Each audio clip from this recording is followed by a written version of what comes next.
பெரும் ரட்சகருமாகிய இயேசு கிறிஸ்துவின் நாமத்தினாலே பீஸ்ஃபுல் மினிஸ்ட்ரி சார்பாக உங்களை சந்திப்பதில் மிகுந்த மகிழ்ச்சி அடைகிறேன். இன்றைக்கு ஞானவானை குறித்து பார்ப்போமா?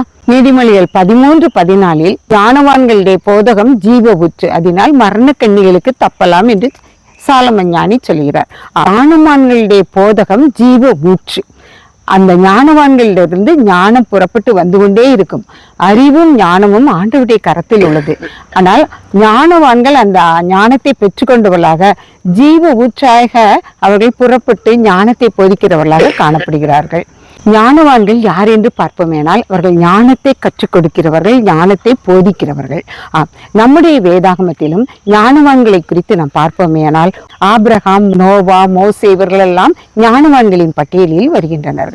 ஆண்டவருக்கு பிரியமான ஒரு ஞானவான் என்று பார்ப்போமேனால் மோசேயுடைய பிறப்பே வித்தியாசமாக காணப்பட்டது. எபிரேய ஆண் பிள்ளைகளை கொலை செய்ய வேண்டும் என்று பார்வோன் கட்டளையிட்டு இருந்த போதிலும் மோசே பாதுகாக்கப்பட்டவனாக நாணல்பேட்டிக்குள் ஆற்றிலே விடப்பட்டவனாக அவன் காணப்பட்டான். பார்வோனுடைய குமாரத்தையே அவனை எடுத்து வளர்க்கிறவளாகவும் காணப்பட்டபடியால் அவன் மிகவும் ஆணவான்களாக காணப்படுவதற்கு அது ஒரு அடிப்படை காரணமாக அமைந்தது. எகிப்தியர்கள் எல்லா வகையான கலைகளிலும் ஞானத்தில் தேர்ச்சி பெற்றவர்களாக காணப்பட்டனர். இந்த மோசேயும் கூட பார்வோனுடைய அரண்மனையில் வளர்க்கப்பட்டவனாக காணப்பட்டபடியால் அவன் எகிப்தியருடைய எல்லா கலைகளையும் கற்று தேர்ந்தவனாக, சகல சாஸ்திரங்களிலும் அவன் வல்லவனாக காணப்பட்டான். எபிரேயர் 3:2 மோசே தேவனுடைய வீட்டில் எங்கும் உண்மையிலவனாக காணப்பட்டான் என்று எபிரேயன் ஆக்கியோன் சொல்லப்படுகிறான். அப்போ பழைய ஏற்பாட்டில் வாழ்ந்த அந்த மோசையை குறித்து புதிய ஏற்பாட்டிலும் சொல்லக்கூடிய அளவுல அவன் ஆண்டவருக்கு முன்பாக ஆண்டவருடைய வாசஸ்தலத்துல எங்கும் எந்த இடத்துல அவனை பார்த்தாலும் அவன் உண்மையுள்ளவனாக காணப்பட்டான். அப்போஸ்தலர் 7:22 மோசே எகிப்தியருடைய சகல சாஸ்திரங்களிலும் கற்பிக்கப்பட்டு வாக்கிலும் செய்கையிலும் வல்லவனானான். பவுல் அப்போஸ்தலன் மோசேயை குறித்து சொல்லும் பொழுது அவன் வாக்கிலும் செய்கையிலும் வல்லவனாக காணப்பட்டான் என்று சொல்லப்பட்டிருக்கிறது. உண்மையிலே இந்த மோசே எகிப்தியருடைய எல்லா கலைகளையும் கற்பிக்கப்பட்டவனாக காணப்பட்டபடியால் அவன் வாக்கில் செய்கையில் உண்மையுள்ளவனாக காணப்பட்டபடியால் தான் ஆண்டவர் அவனை தேர்ந்தெடுத்தார்.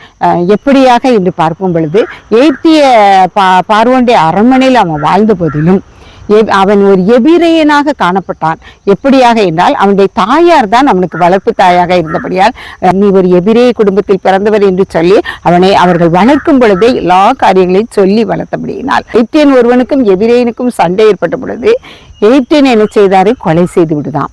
இப்படியாக காணப்பட்டபடினால பார்வோனுடைய அரண்மனை விட்டு ஓடியவனாக மீதியான் தேசத்துல 40 வருடம் அலைந்து திரிந்து அவன் மாமனார் வீட்டில் திருமணம் அடைந்தவனாக அங்கு அவன் வாழ்ந்தவனாக காணப்பட்டான். அக்கினியின் மூலமாக ஆண்டவர் மோசேக்கு தரிசனமானார். மோசே இவ்வளவோ தட்டி பார்த்தான். ஆனாலும் ஆண்டவர் மோசேயை ஆரோனை சேர்த்து நீ எகிப்துக்கு சென்று இஸ்ரவேல் ஜனங்களை வழிநடத்தி வர சொன்னார்.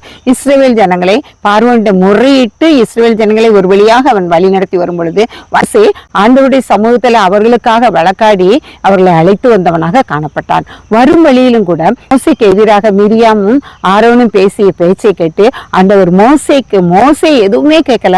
ஆனா ஆண்டவர் அவர்களிடமாக பேசினார். மோசே மிரியாமிடத்திலும் ஆரோனிடத்திலும் மோசேயுடைய வாழ்க்கையில அவன் 40 நாள் ஆண்டவருடைய சீனாய் மலையில ஆண்டவருடைய சமூகத்துல அந்த 10 கற்பனை வாங்குவதற்காக அவன் முகமுகமாக ஆண்டவருடைய சமூகத்துல காணப்பட்டவனாக காணப்பட்டான். அவனுடைய முகம் அத்தனையாக பிரகாசித்தது. மீண்டும் அவன் அதை கீழே இறங்கி உடைக்கப்பட்ட போது மீண்டுமாக அவன் ஆண்டவரால் அழைக்கப்பட்டு சீனாய் மலையில போய் திரும்பவும் 40 நாள் அவன் ஆண்டவருடைய சமூகத்துல காட்டுவரால் போதிக்கப்பட்ட ஒரு ஞானவானாக ஆண்டவருடைய வாசஸ்தலத்தில் எங்கும் உண்மையிலவனாக அங்கு காணப்பட்டான். அப்படிப்பட்ட ஞானவானாக அவன் எகிப்தியருடைய அத்தனை சகல கலைகளையும் அவன் கற்று தேர்ந்தவனாக இருந்தபடியால் பார்வோனிடம் இஸ்ரவேல் மக்களுக்காக அவன் வழக்காடினவனாக காணப்பட்டான். மாத்திரமல்ல அந்த மக்களை அவன் வழி நடத்துவதற்கு அவன் போதுமான ஞானமுடையவனாக அவர்களை வணங்கா கழுத்துள்ள ஜனம் என்று சொல்லி ஆண்டவருடைய சமூகத்துல மீண்டுமாக நீர் அழைத்து வந்தீரே, இங்கு மடிந்து போனால் உண்மை என்ன வார்த்தை சொல்வார்கள் என்று சொல்லி ஆண்டவருடைய சமூகத்துல இந்த இஸ்ரவேல் ஜனங்களுக்காக வழக்காடுகிற ஒரு ஞானவானாக காணப்பட்டான். இவருக்கும் கிடைக்காத ஸ்லாக்கியம் இந்த கிடைத்தது. 34:9 மோசே தான் மரித்து போகுவதற்கு முன்பாக யோசுவாவை அழைத்து யோசுவாவினுடைய தலைமேல் கையை வைத்து அவனை ஆசீர்வதிக்கிறவனாக காணப்பட்டபடியால் இந்த மோசேயினுடைய ஞானம் கடந்து யோசுவாவின் மேல் சென்றது என்று நாம் காண முடியும். யோசுவா மரிக்கும் தருவாயிலும் அவன் மலையின் மேல் என்ன செய்றான், அவனுடைய சொந்த ஊரான மோவாப் தேசத்துக்கு அவன் சென்றான். அந்த இடத்துல அவன் மரித்தான். யாருக்குமே கிடைக்காத சிலாக்கியம் மோசேக்கு கிடைத்தது.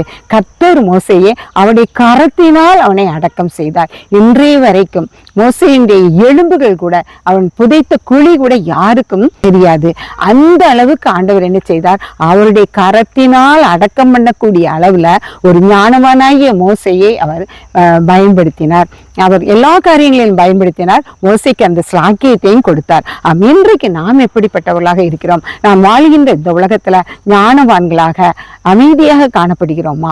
ஞானவான்களுடைய போதகம் ஜீவ ஊற்றாக காணப்படுகிறது. நம்முடைய போதகம், நம்முடைய வாழ்க்கை முறை எப்படி காணப்படுகிறது? சற்று சிந்தித்து பார்ப்போம். நாம் ஆண்டவருக்கு பிரியமானவர்களாக காணப்படுகிறோமா? இல்ல மற்றவர்களே ஒருவர் குறை சொல்லி மற்றவர்களிடத்துல ஒருவருக்கொருவர் குற்றம் சாட்டி சண்டையிடுவதற்கு நாம் காரணமாக இருக்கிறோமா என்று சற்று நிதானித்து பார்ப்போம். நம்முடைய போதகம் ஒருவரை ஒருவர் அந்யோன்யமாக இருக்கத்தக்கதாக காணப்படுகிறதா என்று நாம் சிந்தித்து பார்க்க கடமைப்பட்டவர்களாக இருக்கிறோம். இந்த நாட்கள்ல மோசே எப்படிப்பட்டவனாக ஆண்டவரால் சாட்சி பெற்றவனாக என்னுடைய சமூகத்தில் அவன் எங்கும் உண்மையிலவன் என்று ஆண்டவர் மோசேயை சொன்னது போல நம்மை பார்த்தவர் சொல்வாரா?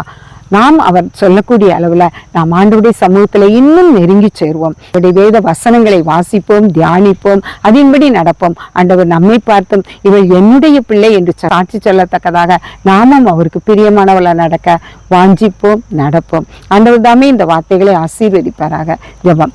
ஆண்டவரே, மோசே அன்றுப்பா உம்முடைய வீட்டுல எங்கும் உண்மையுள்ளவனாக காணப்பட்டது போல சுவாமி, நாங்களும் எங்களுடைய வாழ்க்கையில உமக்கு உண்மையுள்ளவராக காணப்படத்தக்கதாக எங்கள் ஒவ்வொருவரையும் நீர் பிரயோஜனப்படுத்தும் தகப்பனே. அப்பா, அவனை உடைய கரங்களினால் நீர் அடக்கம் பண்ணினீரப்பா. அந்த ஸ்லாக்கியம் பெறுவதற்கு நாங்கள் எந்த தகுதியும் இல்லை ராஜா. ஆனாலும் தகப்பனே, நீர் எங்களை நேசித்து உடைய மார்பிலே எங்களையும் அணைத்து சேர்த்து கொண்டவராக இந்த நாட்களிலே எங்களை பக்குவப்படுத்தும், வழி நடத்தும். நாங்கள் ஒவ்வொரு நாளும் முக்கும்பாக உண்மையாய் நடக்க எங்களை நீர் அப்பியாசப்படுத்தும். எங்கள் ஒவ்வொருவரையும் தாழ்த்தி உடைய கரத்தில் ஒப்புக் கொடுக்கிறோம். நீர் பொறுப்படுத்திக் கொள்ளும், வழி நடத்தும். இயேசுவின் மூலம் ஜெபங்களும் நல்ல பிதாவே. ஆமேன், ஆமேன்.